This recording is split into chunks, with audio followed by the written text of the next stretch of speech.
New guy Alden Parker, Gary Cole, had some giant shoes to fill when he took over in 2021 as head of the NCIS team from longtime leader Leroy Jethro Gibbs, Mark Harmon, who'd been with the series since the 2003 premiere.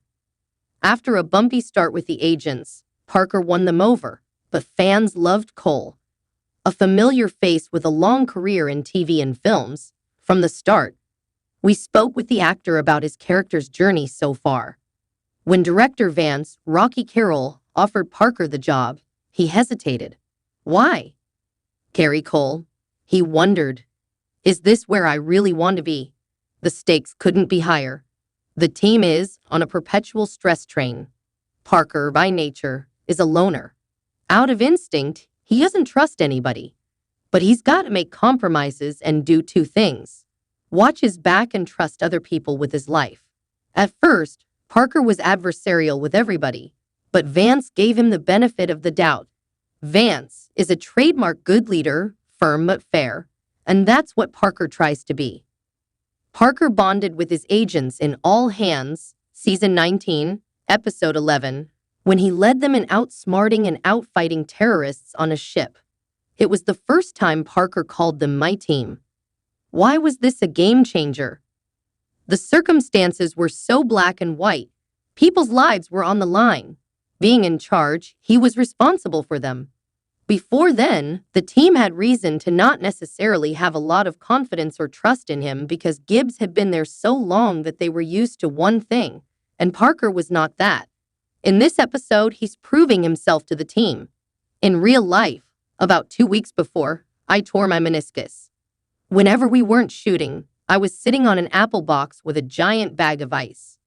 Parker looks to get McGee's, Scene Murray, take on the big picture, zeroing in on whoever they're looking for, whatever they're trying to solve. He knows that in Torres, Wilmer Valderrama, he's got a guy that will go the distance, go undercover, do the dirty, baddest work, and to some degree, so will knight Katrina Law. With Torres, he sees recklessness he rather wasn't there. There is a concern that Torres is going to go off a cliff because he wants to do things that are extreme. Parker is notorious for his many passions. International pastries, bird watching, horticulture. Have you picked any of those up? None of his hobbies interest me whatsoever. Lass, I like a good donut as much as the next guy, so maybe that's the closest. The hobbies are a distraction from the job and maybe the inability to be somebody who's more social or comfortable around people. He is a guy who can't sit still. He's not somebody who reflects a lot until he doesn't have a choice if something is weighing on him. In Thick as Thieves, Season 19, Episode 15, fans were just as surprised as the team to learn Parker was in juvie. How does that relate to the agent we know? He was on the other side, albeit in a juvenile crime, and got close to a path that would have, if not destroyed his life, really altered it. He chose the path of law enforcement, and he takes it very seriously. What makes the character interesting is stuff you don't see on a frequent basis. It's bubbling underneath. Speaking of bubbling underneath, we learned in Bridges, Season 20, Episode 11, that he never got over high school love Joy Aronson, Rachel Ticotin. Let's talk about the women in his life. His ex-wife, former FBI agent Vivian Kolchak, Terry Polo, helped him when he was framed for murder, and he had a fling with Senator Constance Miller, Bridget Branagh, but nothing sticks. Can Parker commit to a relationship if there's a theme running through that? It's reluctance.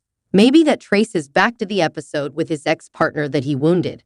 That's a significant piece that has something to do with his reluctance to be close to anyone, and certainly with a woman in the most intimate way. It's on the back burner. Right.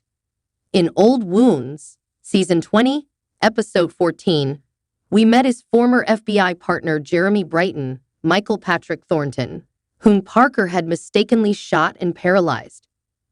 There was a scene where Brighton had Parker read aloud the letter Brighton had written him shortly after the incident. What was it like to play that? It's as emotional a scene as I've done in quite a long time, and I was able to do that in a more effective way than maybe I ever had, just because of life experience and working as an actor.